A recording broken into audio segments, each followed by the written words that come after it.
কেমন যেন থেমে গেলে, কেমন যেন আটকায়া গেলে, চুপ করে দাঁড়ায় একটু ভাবলে, ভাবার পরে বলতেছে কি এমন ধর্ম গ্রহণ করেছো, ইসলাম ধর্ম গ্রহণ করেছো, জীবন দিতে রাজি কিন্তু ইসলাম দিতে রাজি না। ও ভাই, কালিমা পড়েছি লা ইলাহা ইল্লাল্লাহ মুহাম্মাদুর রাসূলুল্লাহ। হযরত ওমরের মনটা নরম হয়ে গেল। বলতে বলতেছে ঘরে যখন প্রবেশ করতে যাব এমন সময় বাহির থেকে শুনলাম কি যেন ঘরের ভিতরে গুনগুন তিলাওয়াতের আওয়াজ। বলে ওটা কোরআন, এই কোরআনটা একটু আমারে দেখাও। হযরত ওমরের বোন বলে ভাই, এই কোরআন হলো পবিত্র, এই কোরআনকে স্পর্শ করতে গেলে পবিত্র হওয়া লাগে, এই কোরআন ছুঁইতে গেলে পবিত্র হওয়া লাগে। হযরত ওমরকে বলল ভাই, গোসলখানায় যাবে পবিত্র হও, তবেই তোমার কাছে কোরআন দেওয়া হবে। হযরত ওমরের বোনের কথা শুনে হযরত ওমর গোসলখানায় গেলেন, গোসল করে পবিত্র হলেন। পবিত্র হওয়ার পর বোনকে বলতেছে বোন ওই কোরআন দাও, কোরআন সামনে আনা হলো। হযরত ওমর কিংবা তার বোন নিজেই কোরআন পড়লেন। নুন ওয়াল কলমি ওয়া মা ইয়াসতুরুন, তিলাওয়াত যখন শুরু করেছে হযরত ওমরের অন্তর কেমন যেন কাঁপতে গিয়ে উঠেছে। কারণ কি, আমার নবী ওদিকে রহমতের হাত তুলে দোয়া করতেছে, আল্লাহ তুমি হয় ওমরকে না হয় হযরত ওমরকে না হয় আবু জাহেলকে আল্লাহ ইসলামের শোষিত ছায়াতলে এনে দাও। আল্লাহ রাব্বুল আলামিন বেঈমান আবু জাহেলকে কবুল করলেন না। কেন? তার কপালের ভিতরে হিদায়াত নাই। আমার নবী রাহমাতাল লিল আলামিন দোয়া করেছে, আমার আল্লাহ হযরত ওমরকে কবুল করে নিলেন। হযরত ওমর এমন একজন মানুষ, হযরত ওমরের অনেক ঘটনা আছে। হযরত ওমর রাদিয়াল্লাহু তাআলা আনহু কোরআন শুনে বলে, ও এই কোরআনের তিলাওয়াত এত সুন্দর, না জানি এই কোরআন যে মানুষটার উপরে নাযিল হয়েছে সেই মানুষটা কত সুন্দর। ও বোন, তুমি ওই মানুষটারে আবার একটু দেখাবানি। হযরত ওমরকে সঙ্গে করে ভগ্নিপতি আল খাব্বাব নিয়ে গেলেন বিশ্বনবীর দরবারে। বিশ্বনবীর দরবারে যখন যাচ্ছে, ফাঁকা ময়দান, কোনো বাড়ি নাই, ঘর নাই। হযরত ওমর রাদিয়াল্লাহু তাআলা আনহুকে দূর থেকে কিছু সাহাবী দেখলেন। সাহাবী দেখার পরে হযরত ওমরের জন্য বিশ্বনবীর কাছে এসে বলে, ও পয়গম্বর, ইসলামের দুশমন ওমর আসতেছে, যদি একটু হুকুম দেন তাহলে ওমরকে দুনিয়া থেকে বিদায় করে দিই। কেন বিশ্বনবীকে ওই সময়তে সাহাবারা পাহারা দেয়? ওই সময়তে বেঈমানদের সংখ্যা বেশি ছিল আর মুসলমানদের সংখ্যা কম ছিল। কারণ ওই সময়তে আমার নবী নতুন ইসলামের দাওয়াত শুরু করেছে।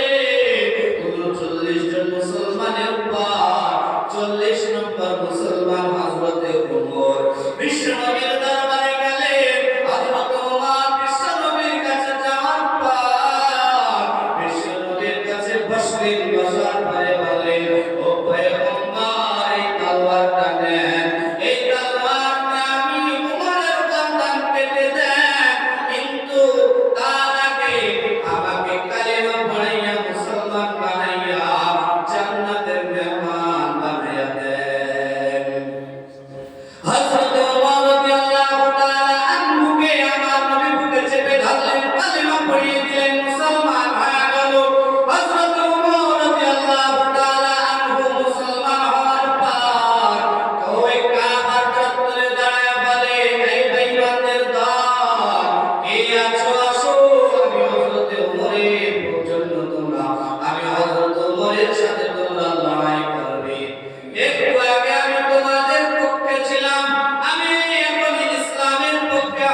পুর করে আল্লাহর বান্দা এত সুন্দর করে মহিলার গায়ে পরিষ্কার করে।